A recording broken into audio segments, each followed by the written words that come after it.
میری کہانی میری زبانی۔ شادی کی پہلی رات تھی۔ میں اور میرے شوہر ابھی کمرے کی تیاری کر ہی رہے تھے کہ دروازے پر زوردار دستک ہوئی۔ باہر سے بوا کی آواز آئی، بیٹا باہر آؤ ذرا۔ میں نے جلدی سے دوپٹہ سنبھالا اور دھیرے دل میں سوچا، یہ بھی کوئی وقت ہے بلانے کا۔ باہر نکلی تو بوا مسکراتے ہوئے بولی، آج تمہاری سہاگ رات ہے، اب سب کچھ اچھے سے کرنا تمہاری ذمہ داری ہے۔ ہمارا بابو ابھی بچہ ہے۔ میں شرما کر رہ گئی۔ دل میں خیال آیا، 4 مہینے فون پر بات کرنے کے بعد بھی مجھے سمجھ نہیں آئی کہ آپ کا بابو کتنا نادان ہے۔ میں نے ہنستے ہوئے کہا، جی بوا جی۔ بوا نے جاتے جاتے ایک اور جملہ پھینکا، بس جلدی سے ایک پوتا یا پوتی دے دو، نیک کاموں میں دیر اچھی نہیں لگتی۔ میں خاموشی سے واپس کمرے میں آ گئی۔ شوہر سے شرارت بھری باتیں ہوئیں، ہنسی مذاق بھی ہوا اور پھر جو ہونا تھا وہ بھی ہوا۔ لیکن اگلے چند دنوں میں گھر مہمانوں سے بھرا رہا۔ ہر عورت جاتے جاتے یہی دعا دیتی، جلدی خوشخبری دینا بہو۔ پہلے تو میں شرم سے لال ہو جاتی، مگر پھر آہستہ آہستہ ان باتوں سے الجھن ہونے لگی۔ شوہر سے پہلی بحث ایک دن میں نے شوہر سے کہا، ہمیں کسی ڈاکٹر سے ملنا چاہیے۔ شادی کو 6 مہینے ہو گئے ہیں۔ وہ فوراً بولا، پاگل ہو گئی ہو کیا؟ شادی پر اتنا خرچہ ہو چکا ہے، اب بچے کی ذمہ داری کوئی معمولی بات ہے؟ لوگ جو مرضی کہیں، ایک کان سے سنو دوسرے سے نکال دو۔ میں تب کر بولی، تم تو سارا دن گھر سے باہر رہتے ہو، مگر مجھے روز یہ باتیں سننی پڑتی ہیں۔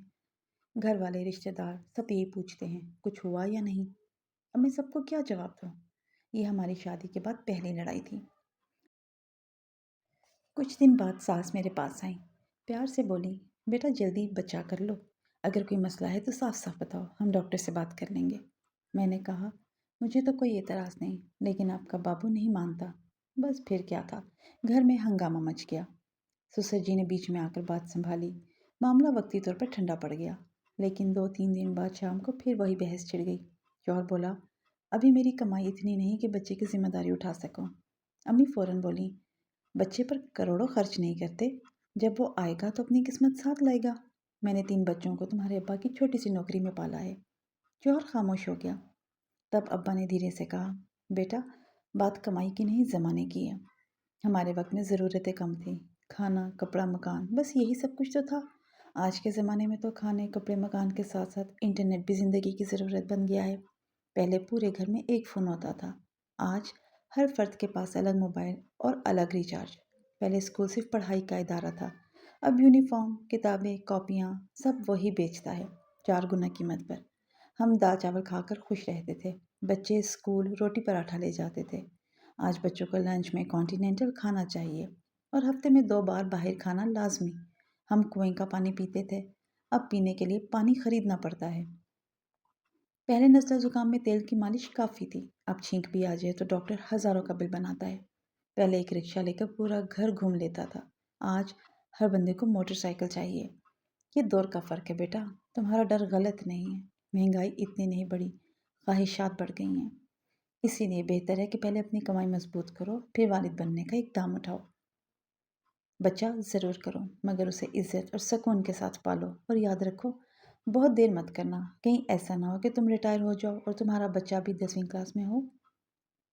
اس دن کے بعد کسی نے مجھ سے بچہ ہونے کی بات نہیں کی۔ شوہر نے بھی دل لگا کر محنت شروع کی۔ 2 سال بعد اللہ نے ہمیں ایک بیٹی دی، ننھی سی پری، جس نے گھر میں خوشیاں بھر دیں۔ آج ہم سب مل کر اسے پیار سے پال رہے ہیں۔ نتیجہ، اگر گھر کے بڑے سمجھدار ہوں تو گھر ہمیشہ سیدھے راستے پر چلتا ہے، زندگی میں خوشیاں بھی رہتی ہیں اور سکون بھی۔ میری کہانی کا پیغام یہی ہے، زندگی میں فیصلے وقت پر اور سمجھداری سے لو، کیونکہ صحیح وقت پر لیا گیا فیصلہ نہ صرف تمہاری زندگی سنوارتا ہے، بلکہ پورے خاندان کو خوشیوں سے بھر دیتا ہے۔